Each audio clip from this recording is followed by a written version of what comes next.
తలతిక్కరాజు part 3. So ఏమైంది? ఎవరు లేరు ఏంటి ఇంత నిశ్శబ్దంగా ఉందో అనుకున్నారు. సాయంత్రం వస్తుంది.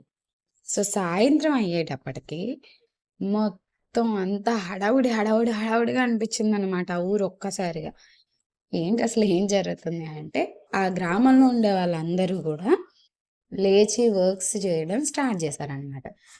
ఇదేంటి ఇంత వింతగా ఉంది అని అనుకున్నారు. సో షాప్స్ అవి దుకాణాలు అవి కూడా ఓపెన్ చేశారు. వీళ్ళు అక్కడికి వెళ్ళారనమాట. అన్నీ కూడా చీపెస్ట్ ప్రైస్ ఒకటే ప్రైస్ అన్నమాట అన్నీ కూడా.